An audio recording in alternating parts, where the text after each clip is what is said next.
Hello and welcome to Latercast. My name is Brian Krogsgard, here with the one and only Josh Ulswich.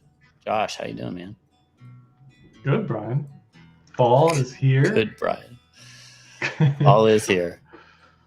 Fall is here. It's cooling off. It's hoodie season. I'm all for it. Big hoodie guy, personally. Yeah, man, it's beautiful weather here in Alabama as well. I was in San Francisco for a day, and when I got back, it was the same temperature in Alabama as it was in San Francisco, and that is always glorious for those of us in the humid, hot depths of the South. Um, Thanks everybody for joining us. We should probably send out a tweet or something saying we're live right now. It's a bear market. Nobody's here anyway. You know what's crazy to me? I What's still that? so my personal YouTube channel, shameless plug. I still get like 3,000, 4,000 views for videos when I do them. It's kind of nuts. I think I had more views in a bull market, obviously, but it's just I don't know. YouTube sometimes to me is just like this black hole where I just throw stuff out there and see what happens. And if people see it, great. If they don't, they don't. It just is what it is. Yeah. Well, people respect consistency, and you're consistent. We're consistent. We're pretty consistent with this show. We miss every now and then, but we're pretty consistent on the whole. And we're thankful for our consistent listeners as well. So thanks for joining us, folks. So now I'm going to show you my bag. We launched something that is pretty fun at Flip this week, and I want to tell you all about it. Because if you've never bought an NFT, or if you've bought NFTs but now you're too poor to buy NFTs, or if you've never bought high-end NFTs and you want to have that sweet, sweet feel of buying a blue chip, you can do it now. We launched something called Fantasy Flip, and it's like fantasy football but for NFTs. And Josh, you told me you were a little confused by it. So my question is, have you ever played fantasy football? I haven't, but that just Okay. answered my question. I assumed it was along the lines of like paper trading, Yeah, effectively. it's like paper trading with NFTs. And what you do is you sweep the floor of a given collection, and then you like choose, do I want to buy one? Do I want to buy 10? Do I want to buy 20? And it'll add it to your portfolio. And you have this 100 ETH budget, so you can, walk through everything, find out what you are interested in, what might be doing well, and then you can buy it, and then you can then have it in your portfolio that you're tracking, and it will track your realized and your unrealized P&L. And it's all based on floor prices. It's not like trade driven or anything. And the winners every week get prizes, and the grand prize winners get some pretty ridiculous prizes. We've got partnerships like Anata, Sappy Seals, Woodies. I'm giving away a very rare crypto dick butt, a very important collection there. Okay. So I think yeah, this is a great exercise to show people like that NFT trading is extremely difficult to make a profit. That's what I think the lesson is going to be for a lot of people. it it may be, Especially in the current yeah, conditions. yeah, it is, it can be difficult, and yeah, it's gonna be really fun. And But since we're talking about NFTs, did you see the Azuki news on OpenSea today? yeah, I saw that it was delisted, but I don't know why. I don't know why either, but I'm gonna blame that one on OpenSea. I don't think that Azuki's deserve to be delisted. it's another interesting centralization argument Yeah, that seems to be just continuing to sort of bubble up on DeFi, Ethereum, that sort of thing. yeah. Well, nevertheless, if people want to play Fantasy Flip, and they should because it's free, and you can win boats worth of prizes, and you can win weekly, or you can win the grand prize after, which is 4 weeks. It's 4 weeks as a tournament.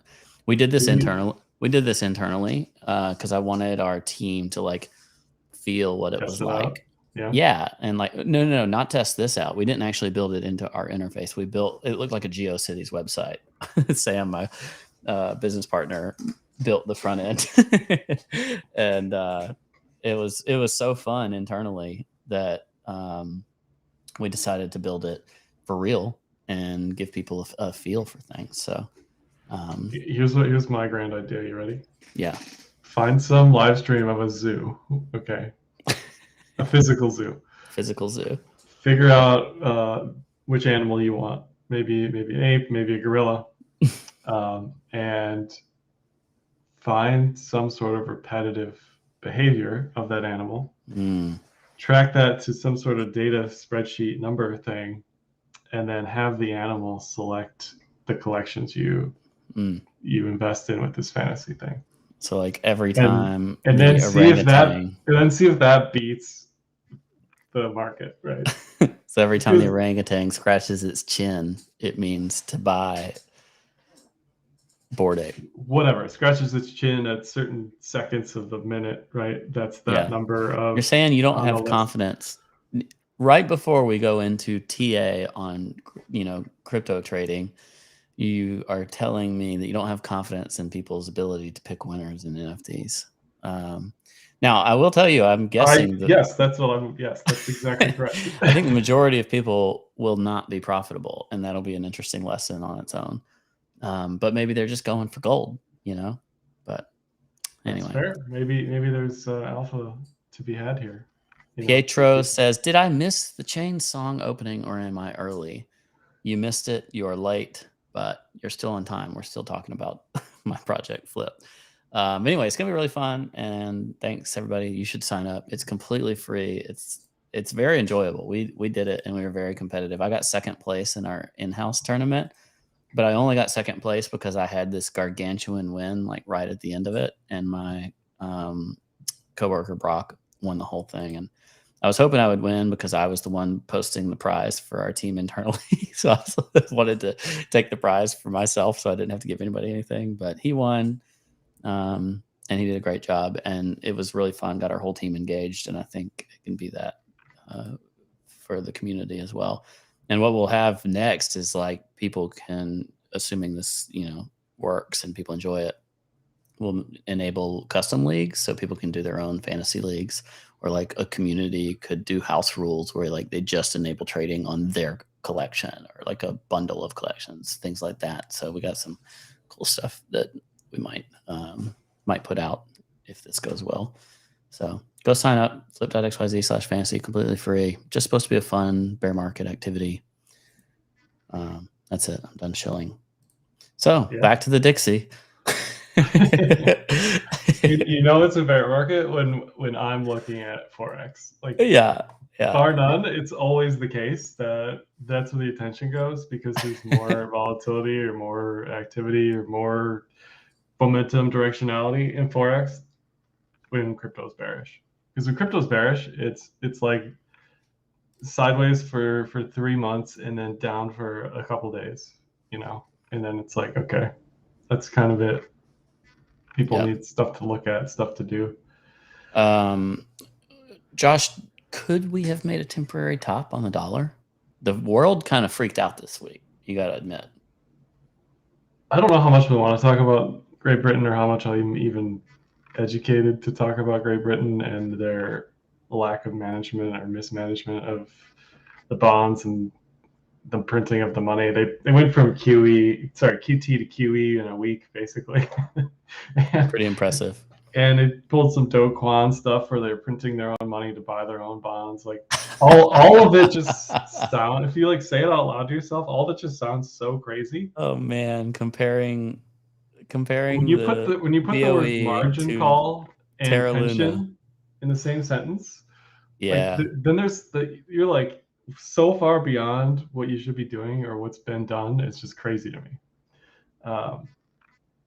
So TLDR, all of Great Britain, pension, bonds, everything almost exploded this week till they intervened in a way that signals continued need for decentralization, split between state and money.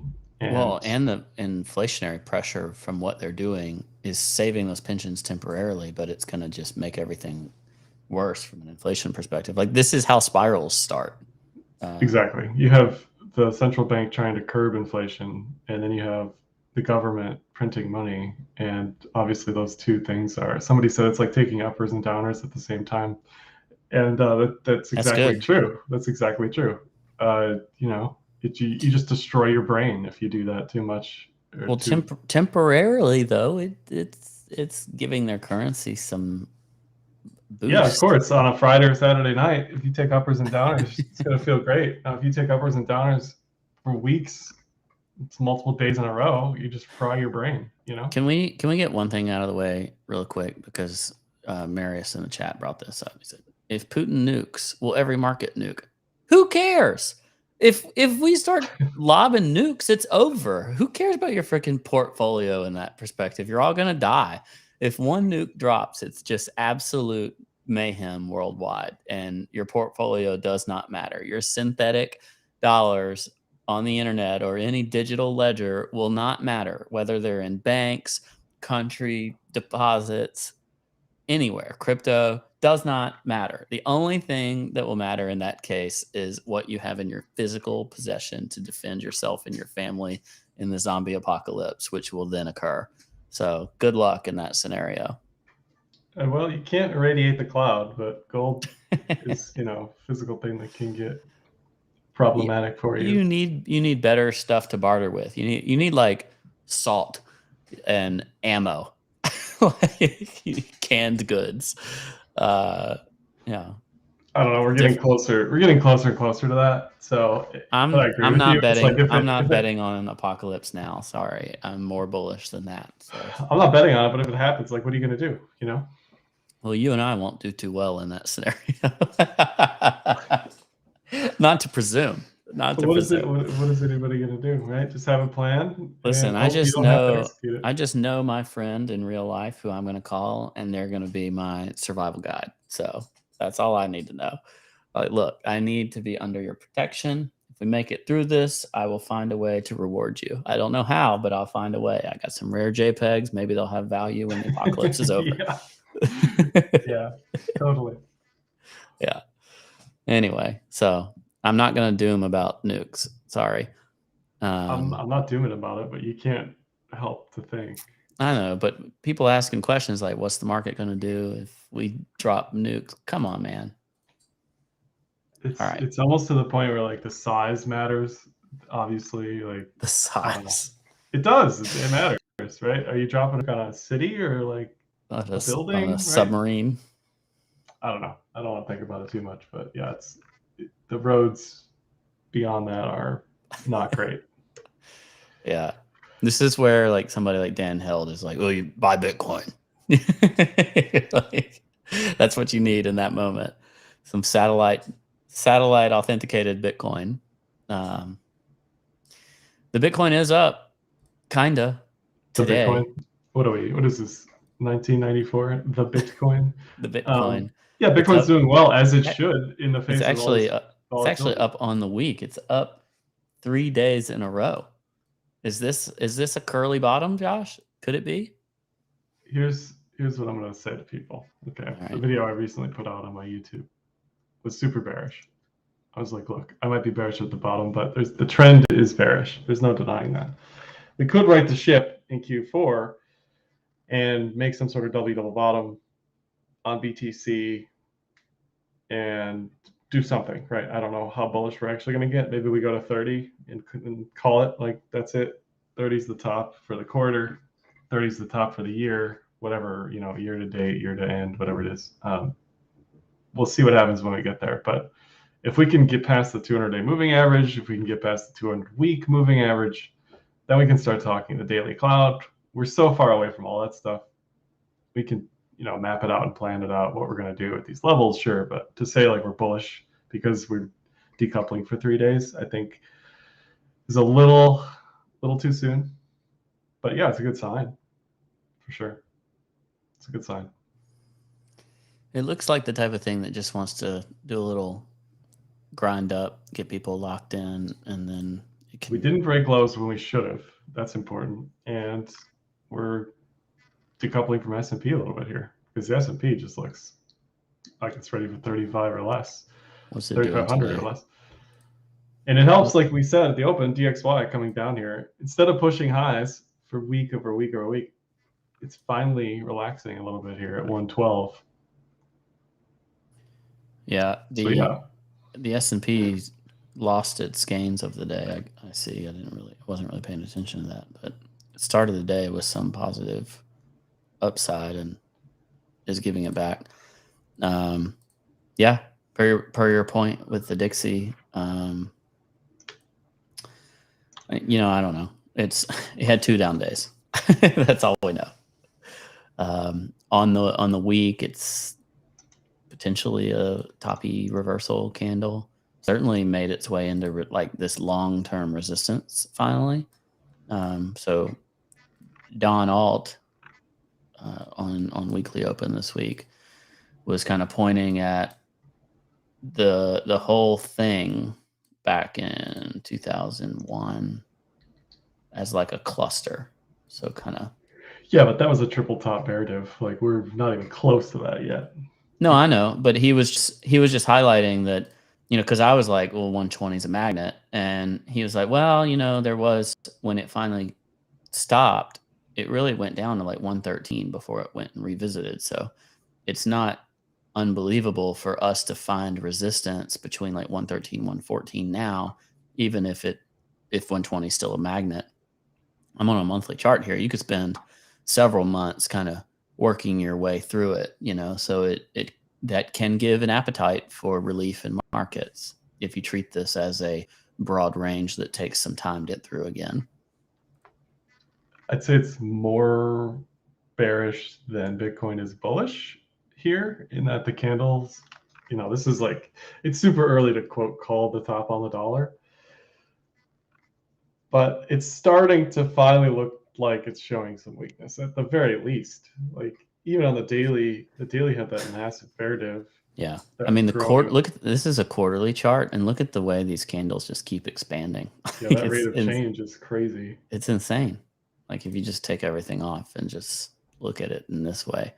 But you also have to remember it's basically against the euro, and the euro is kind of a dumpster fire right now. So the euro is a dumpster fire, and this is what prevents me from being like too bearish Dixie at any time, is because you're basically relying on Europe to get serious, and then you see stuff together. Like and then you see stuff like what's happening with the pound this week, and they tighten for 2 seconds and their pensions all fall apart and they immediately go back to easing. And I don't know, it's worrying. That said, like, does it shock anybody if you get back to like 103, 104, 105? That's a pretty serious mean reversion. The euro well below parity is interesting. And well, on a technical basis, it wouldn't be surprising, but on a fundamental basis, it would be an about face completely. Yeah, and they would have to do really something to like. I just don't see. We just need a better dollar strength proxy than the DXY, if we're going to be honest about this, because it's it's the dollar milkshake concept, right? Like the dollar might be trash, but it is the best smelling trash in the global forex markets. Like in the global currency exchange, it is some sweet trash. Tallest kid in kindergarten type thing. Yeah, tallest kid in kindergarten. I like that. So dirty shirt. Yeah, maybe there's room for digital assets, and their beautiful digital scarcity, their money as energy. Maybe there's a narrative there. Probably not. Let's be real. Like if currencies go to crap, who knows what people will want to own? But well, the question is, what else is there? This is like the HTTP argument or whatever. Yeah. I've talked about like in real estate, but freaking rates make it to where, just from a pure an actual fundamentals perspective, real estate can get stressed with these higher rates. So if rates top, then I'd be very bullish real estate in a environment where inflation is still real. But if rates can't like sustain higher, maybe. But in this environment where rates are increasing rapidly, it puts some strain, at least a short-term strain, on real estate. But I would be very bullish real estate from the rates top. But yeah, in terms of what else, I don't know. Gold, but gold has the same problem with the rates correlation. So, what you think? 30-year fixed rates are almost at 7% in the U.S. That's the national average, by the way. That's going to change based on your credit score and location. But Yep. so that is a multi-decade high, I think. Oh yeah. That's crushing real estate. What's right crazy is it's more than a double in a year. So what they're saying now is that you're basically putting golden handcuffs on people who have existing mortgage rates. So if you locked you could have locked a 30-year between like, I don't know, 2.7 and 3.5 for a long time. So for you to be sitting there with half the interest of someone that's transacting today, it's not very exciting to think, oh, well, I'm going to sell and then be able to afford much less house or whatever in the Well, future. is that where people's mindset is, though? I feel like the golden handcuffs thing is kind of silly because most people, Why? historically, it is the least liquid thing they own. It is something that they're in Yeah, but they for make most of their life, right? I don't know how many people move around. I know this is like common in like culture, flipping houses and all this stuff, but like realistically, Joe Public, how often do they move? Realistically, you know? in my experience of people with families and stuff, quite a bit. Maybe People could. I'm from the quiet Middle West. We are born in the house that we die in. Maybe my Well, a lot of opposite's people where I live, like they'll have a 2 or 3 bedroom or something, and then they'll have kids, and then they'll want more. And in this environment, that's harder to get more square footage when you're doubling your interest rate. Like so, kind of that grow up type of thing is more difficult. So I think what you might see is like people staying in their current house for longer, maybe even doing like cash based remodels or but something if like you that. just got a 2% rate, right, and you're in your house, somebody in the chat said on average 7 to 8 years, right? You got plenty of time. We're talking about short term rates that are just crushing housing right No, now. no. That's my point.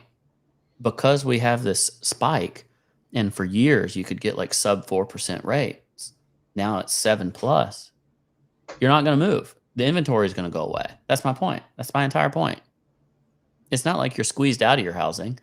It's that what are you even going to buy? If you want to sell, you're afraid to because you don't want to buy it with high Right, rates. but my point is, why would you be selling if you just got a 2% rate for something? That's what I'm saying. They're not. The inventories are going to go away. There's Okay. nothing's going to be for sale. Okay. I mean, there's definitely stuff for sale. Inventories are at, I think, all-time highs right now as far as housing is concerned. People are trying to sell. They just nobody's buying. There's no way inventories are at an all-time high. I'll pull it up. Pull it up. I dare you. I literally saw it mere moments ago, which is why I'm pulling this stat out.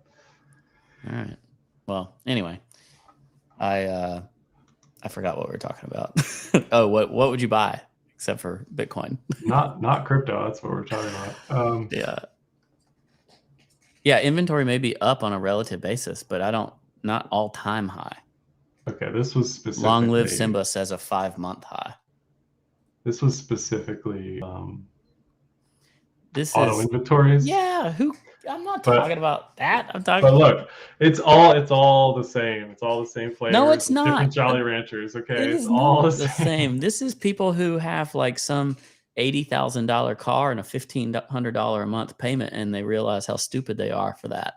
That's way different than people who have cheap financing on their house. Okay. Well, World War III is trending on Twitter, so that's always good. Yeah, back to Bitcoin though. Well, look, we have an expert in the chat. Long Live Simba, inventory at a 5-month high, and then here he works at Rocket Mortgage, pushing average rate of 6.875, so almost 7%. Yeah, but that means your dollar goes out as far when you're. That's right. So if you were going to buy a house that was $300,000, maybe now you can only afford a house that was $250,000 based on your monthly amount that you could pay. Right. So it might put a little pressure on prices, but also I just don't think people are going to be as you're less mobile, sure. Yeah. But you still have your house at 2%, right? That's my argument. It's like, That's oh, right. woe is me. I got this rate at 2%. Oh, And I'm those are so trapped in my those are house. golden handcuffs. Those are golden handcuffs. That's my first And my point. point is, it's silly. It's a silly We're thing. like we're You just still like have a house. we're like an old couple arguing about the same thing right now, and not. It's just such a silly thing to say, like, oh, poor you, right? A Anyway, golden handcuff does not mean poor you. It just means like, hey, I got it good, so I'm kind of stuck here. okay, I'll drop it. Um, I get it. I understand, but it's just a silly. I find the phrase silly. okay, that's fine. Yeah. Good So chat. real estate's boned. Real estate's completely flippening. The flippening is happening in real estate. Let's say it like that. Yeah, if Bitcoin breaks down, just complete 180 here. How long until you draw a falling wedge on that Bitcoin chart right there? I thought about it. We talked about this last week, didn't we? No, I don't think so. I talked about it with somebody. The problem is we're in this territory It's like more we were. descending triangle than falling wedge. Exactly. Well, that's the territory we were in like over here. I don't know if you remember, like we were both pretty bearish. I remember the physical pain in my heart back then in June 2021. I was at 32K or whatever, and then some like options buyer, probably 3AC, saved the entire market. Yeah, they saved it and then they doomed it. Like just like Bank of England, right? Or Great Britain, whatever it's it is. All the same. Yeah, I don't think this is a falling wedge yet. Like we could get there if we fall. I hate like projecting chart patterns that haven't even started to form yet, because then people just think I'm absolute nut job, You're just drawing, you're using your creative mind. Yeah, you tell them. But no, this is realistically where I think we could go if we complete the next couple weeks without lower lows. Like, yeah, that's how we get to 30. That's the path to 30 right there. Does it mean I think careful with that fib extension there? Why? does it mean no reason? Does it mean I think you should be long here? Anybody should be long here? No, not necessarily. Like in hindsight, it's going to look like a great long if we go to 30, but it's not necessarily the path. The probabilities for the trade are at 25 plus if we get to 25. Yeah. But yeah, here, like, what is this? This chart is nonsense, right? $30,000 Bitcoin sounds freaking expensive to me. It was not expensive when we were at 69, but now 30K sounds really expensive for one Bitcoin. Really, really expensive. It sounds about right to me. Really? Is that the amount in your head? Like in my head, 1 ETH is 10K because that's the future price of ETH. 1 ETH is 10K. Okay. 1 ETH is 10K in my head. You remind me of these people, these ETH heads on Twitter. I call them ETH heads. They're like, come on, guys. ETH is barely deflationary. Why aren't you buying here? Why aren't you buying here, guys? Hello, guys. Can you see me? Hello. Why aren't you buying? It's amazing the behavioral changes in the ETH side of things. Dude, it's a triple halvening. Don't worry. That's the thing. It's like, guys, it's a triple halvening. All you got to do is buy ETH, set it up forever. You'll be fine. You'll be set for life. Dingus says, best I can offer 3K for 1 BTC. Once the forever bottom there. The other thing I like here about BTC is it's starting to curl out of this downward pitchfork. I think it's a little too early to call it a success yet, but again, these are literally the checkpoints I'm looking for. Is it out of this downward channel? Is it above these MAs? Like, it's not that hard. And then the last thing would be the cloud. Daily cloud's at 24. All this stuff sort of converges. Look at all that crap. We're just going to end up right in that zone, right? Like 22, 23, 24, and we're all going to be stressing out at the end of the year. That's where the fight's going to be. We're going to be fighting. The last week of December, we're going to be fighting around that 200 week. There's a yearly pivot at 26. Like this, so there's a lot of stuff here. Go ahead and count it. That's our yearly close, 26K. A lot of stuff here. Stamp this. People. Chat. Link it up. 26K yearly close. Whatever you tell chat to do. There's actually a Gary Vee reference for anybody who used to watch Wine Library TV. Anyway, ETH looks a little different. I think it's this one. Yeah. Do you mean better? Is that a different way of saying better? I don't know if does it look better? I mean, it's up more from the lows in that respect. Sounds better. But it's realistically it's the same as BTC. Like it needs to get back above 15. Yeah, ETH back above 15, BTC back above 24. Then I think we're okay as far as the direction for Q4. Yeah. Yeah, you need people to have a reason to do something in that quarter. We also have this whole thing like in legacy markets where this is like the 5th worst year ever to date. You know, if we close the year right now in legacy markets, it's like the 5th worst year of all time. But in bonds as well, like everything is correlated. Oh, dude, the 60-40 portfolio's like it might be worse than the fifth worst ever. They might have to retire the 60-40 portfolio. Yeah, the 60-40 is in big time struggle mode. Well, the other thing we're fighting here with risk vehicles is the yields for anything is much higher than it has been over the past decade, right? So like you can go to your bank account and get like 3-4%, whatever it is, maybe 4 or 5%. You can get 7.15% on Gemini for GUSD right now. I'm so mad. I went to my bank and I asked this. I was like, hey, I have a not unreasonable amount of money here. Like, what can you do for me from an interest perspective? Guess what their answer was? 1%. 0.1%. I was like, what? What? You gotta shop around. I know. I'm so lazy though. 0.1%. You gotta that's freaking silly. be kidding me. Just buy some GUSD. Here's some non-investment advice. Just put it in Gemini. You'll be fine. What could go wrong? Yeah, what could possibly go wrong? Anyway. No, but I trust those guys, at least as far as GUSD is concerned. Yeah. Same. So do you think that BTC. Do you think the 200 week is real here? Do you think the here's the other thing. Cloud can be flipped? Yearly pivot right here. 13. 1300. Yeah. So it's support. At this point, I feel like I'm just like looking at random stuff to support my opinion, but I guess is your opinion bullish Q4? Is that the summary opinion? That's the general outlook because that's how it's been historically on seasonality. Wake me up when September ends. Guess what? MFers, it's October 1 tomorrow. Yeah, I mean, all in all, nothing's changed since last week, except we had like a couple of tiny updates, and the dollar has ended the week maybe looking reversally. I just don't want to get too bearish because it's so doomy out there. It's so doomy. Everybody's a doomer. Still, like it's nonstop doom. Obviously, the Putin nuke thing doesn't help, but I don't even know where that one came from. Well, today he said, U.S.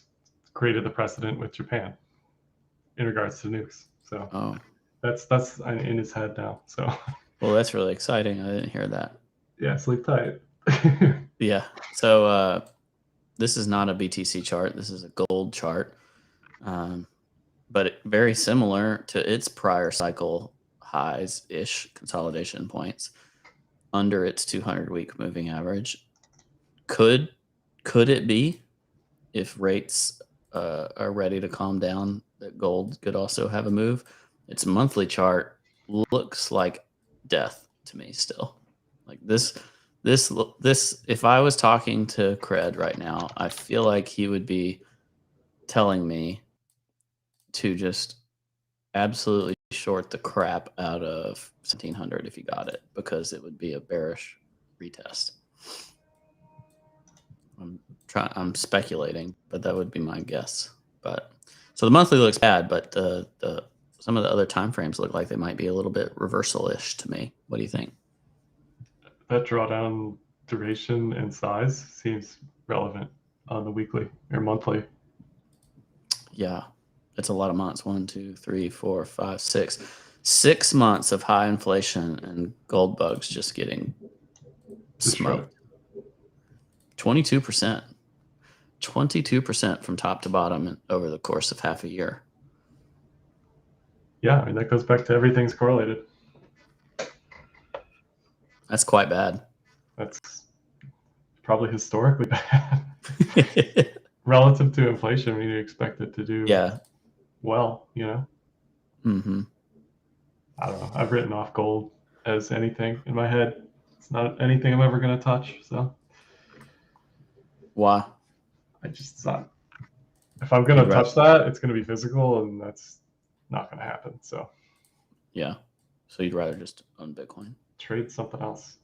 Trade any Forex instrument, and you'll be okay.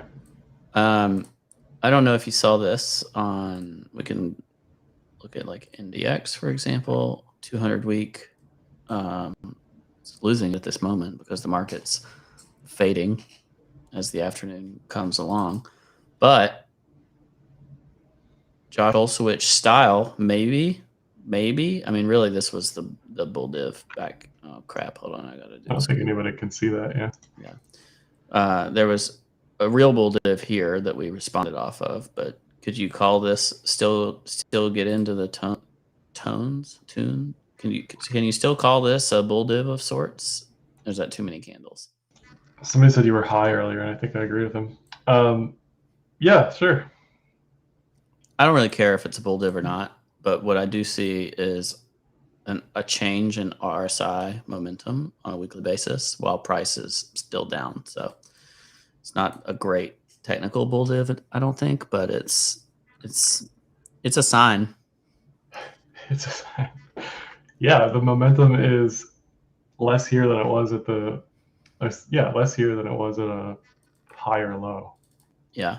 It's really hard for me to look at these charts, and you're right at the 200-week moving average, which historically is a great place to buy, and not at least think, you know what, somebody's just going to take a punt here and give this a go. However, if you get back here to the last time we really had lots of fun, that fun period of 08. Yeah. Depending on where, like, try to compare it to on a relative basis, might be some gasping in there, but then, when we lost it hard. Same thing in 2001. So if we go full recession, like you would expect that we are full recession, as in long term, then the market would capitulate and get well below those levels, and we'd find our real buying zones much, much lower. There is a TradFi guy who posts like the daily. Each day he posts the fractal comparing the current S&P to 2008, and it looks pretty real. Yeah, I mean, a 40% correction would put you back to the 2018 highs, 2875 on SPX. We'll pull up Meta. Meta is below its COVID low. How crazy is that? Yeah, we'll pull up Meta, but I think if we go full recession, this is your buy it all moment, right? This kind of 1, 2, 3, lots of attention in that zone, sub 3,000 S&P, but that's a bad economy in that scenario. Now I'll go to Meta. Well, just gonna type it in. My buy it all moments when Kramer says we're going lower. That's my buy it all. He says everything every day. You can't even take him seriously. But Meta lost their business model. Like, iOS is single-handedly just slaughtering Facebook, because now you have to say, yes, please track me. I love being tracked. Thank you so much for tracking me and making money off of me. And if you say, okay, well, no, then they just don't make any money. It's very hard for them to make money in that scenario. So their stock price is reflecting that. This is how you see Titans fall, right? Like the one monopoly is greater than the other monopoly and strangles it, and the one dies and the other thrives. And right now, Apple's the thriver and Meta is the dyer. Back to the zoo, if a panda has 2 babies, I think one dies, right? No, I didn't know that. Apple and Meta are both baby pandas right now. That's really sad. Well, what we're seeing is Apple. That chart's hideous, but Apple has held up better. Has a much more defensible business model. People certainly don't want to give up their iPhones, but they are like in total control of many of these other apps, and if you can't work Yes, around if you them, use slavery to produce goods, you do well. It's crazy, right? What a crazy concept that is. yeah. Somebody in the chat, Jackard, said monopolies need to be regulated, and I actually agree. I think that like some of what Apple's doing is really concerning. Some of what Amazon's doing is really concerning. Teddy Roosevelt was my favorite president. He was a monopoly buster, and he was a capitalist as well. But a monopoly is not capitalism at its finest. There's reasons why they were meant to be kept in check. Now, that doesn't mean capitalism is bad or anything like that. It just means that companies can get to an anti-competitive state, often enabled by government regulations or restrictions on competition. And then things get a little out of control until somebody reins it back in. So anyway. I actually heard this really good analogy on All In. If you listen to that podcast, they basically Talking were about saying, like the one with Chamath. yeah. No, They're basically I saying like think they suck. Microsoft. That's fine. They're basically saying Microsoft or whoever could just create anybody's business model and package it into their already existing like Office model software, and it's equivalent to like dumping on like a commodity market or whatever, where like China's dumping steel and just pushing the price down. Yeah. So yeah, there are issues with that, certainly. Yeah. But nevertheless, you know what I'm going to say? I'm going to say next week we tap this fully on the 200 week, and then we get a little springboard, get a little bit of October love for all of the assets of the world. That's what we need. We need this, Josh. We need people to feel some Hopium. We need, these big companies need exit liquidity from retail to continue.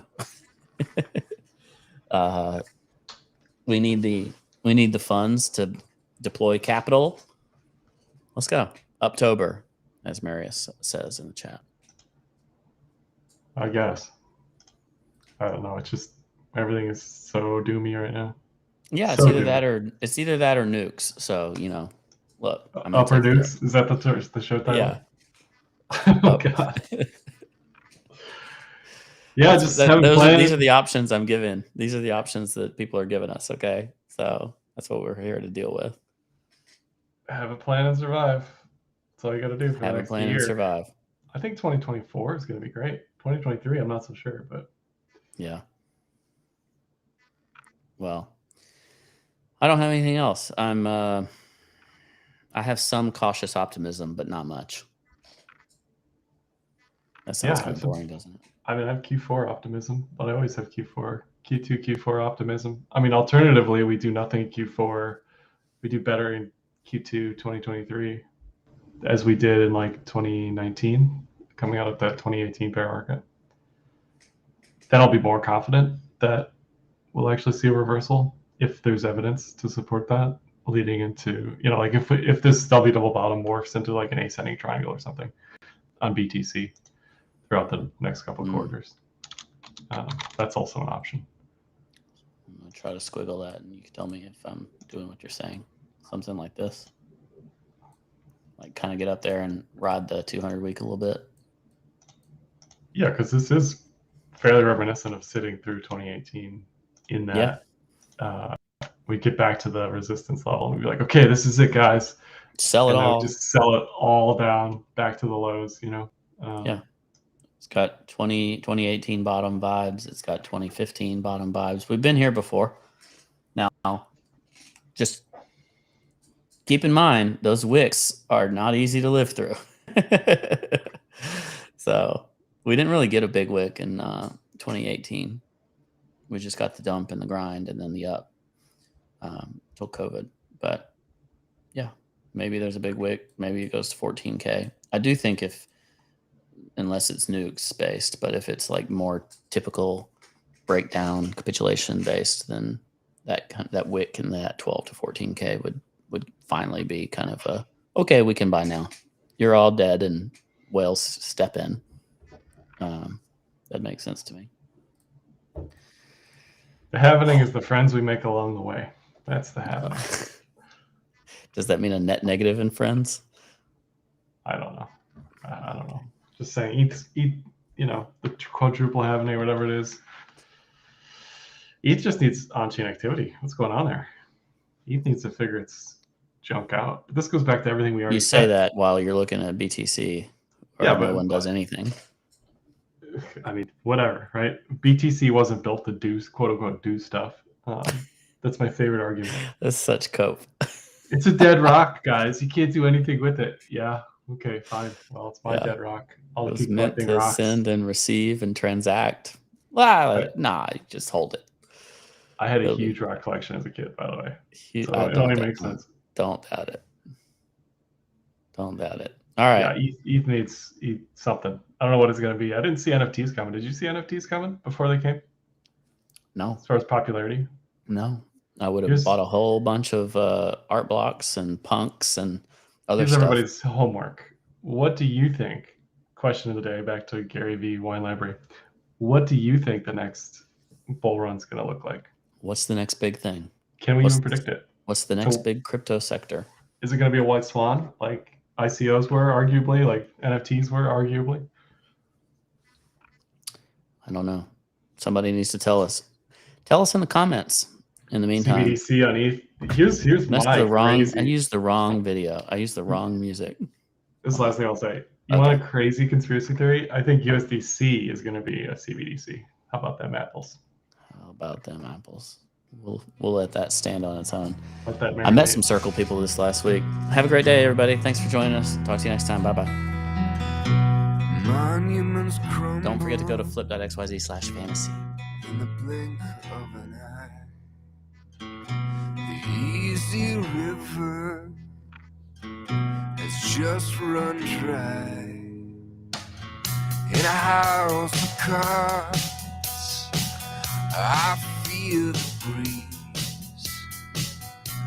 wound so tight I can barely breathe.